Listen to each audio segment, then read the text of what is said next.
Hi there, folks. Sean Broderick, and I'm here in Boca Raton, where there isn't much mining, but there are miners. In fact, I'm speaking to Mark McCartney. Now, he's from Gold Standard Ventures, which is a company I visited out in Nevada. I've been to their project, great exploration project in Nevada, in the Carlin Trend, very rich, very prolific. And these guys think they're onto something there, and they keep getting drill results which indicate they may very well be onto something. And so Mark's going to tell you why he thinks his company is one you should really look at. Mark, could you please speak to my subscribers? Yeah, sure. Look, it's Gold Standard now has been around for 7 to 8 years. We first started exploring our railroad pinion project in Nevada's Carlin Trend in 2010. We've taken the project from a very early stage project with prospective showings to now the project itself hosting 3 significant deposits which we've outlined. As mentioned, this is hosted in Nevada's Carlin Trend.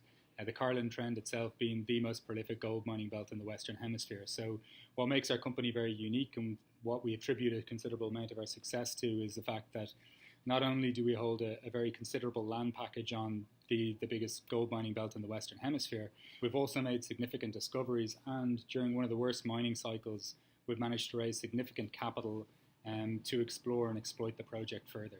Okay, so what can my subscribers look to have happen from your company this year? You have a huge program ahead for more drilling and stuff, right? Exactly. So at this point in time, as I said, we've outlined there's 3 significant deposits. We've outlined Pinion, Dark Star, and North Bullion. Where we're planning this year, we've outlined a 49,000 meter drill program. To put that into context, over the last 7 years of drilling on the project, we've drilled an average of 16,000 meters. So this 49,000 meter program is a really significant step up on the average drilling we've done historically.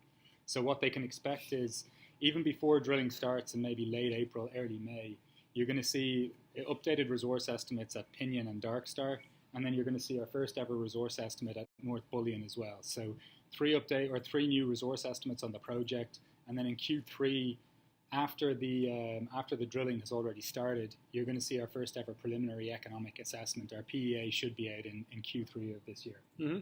Now, one thing junior explorers like your company often look for is they often look for big investors, and you have not one but 2 companies that have actually invested in this already, right? Exactly. We've got Goldcorp, which is one of the top 5 gold producers in the world. They're a 10% shareholder in the stock. They've invested about 30 million Canadian dollars in the stock since January of 2016. Subsequent to their investment, Oceana Gold, who already held our stock in May of 2015, they exercised their right initially to hold their pro rata ownership, and they invested about $30 million into the company at this point as well. And further to this, we've been recently added to the GDXJ, the Van Eck Junior Miners Fund, so they own 11% of the stock. And then further to this, FCMI, who's the head of which is Albert Friedberg, a billionaire investor from Toronto. They've been a very early stage investor in the stock, and they hold 13%.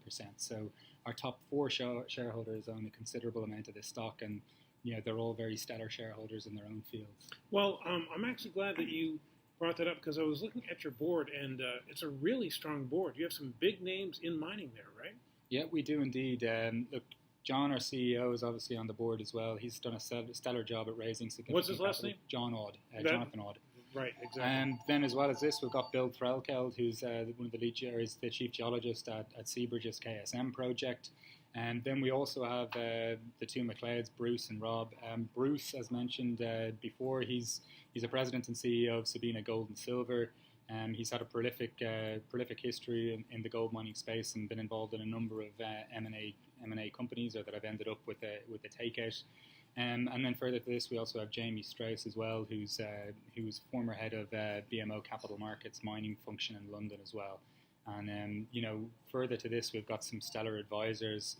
Jonathan Rubinstein's the director, he's the chairman of Mag Silver.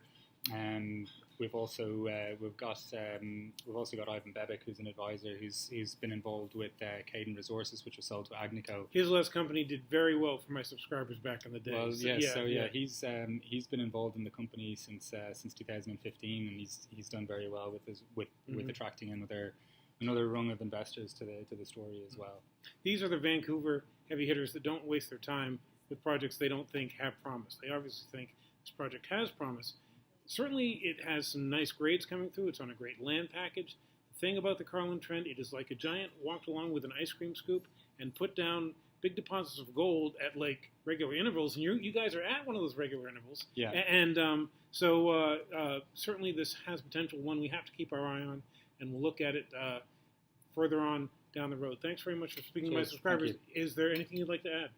No, just that, look, we're at a very interesting time with the overall industry with regards to the majors. The reserves having fallen over the last 3 years. We've also seen that the knock-on effect that will have on production going forward.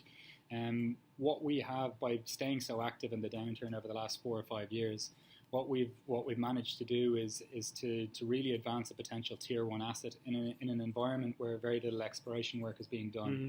So, not only is it a very scarce asset anyway in the sense of a junior owning such a prestigious land package in such a jurisdiction, but it's also happened at a time where very little activity has been happening with regards to new discoveries in the sector. So I think that makes the company more unique once more. Okay.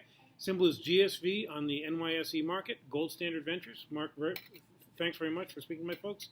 You folks stay tuned. I'll have more for you. This is Sean Broderick. Cheers, Sean. Thank you.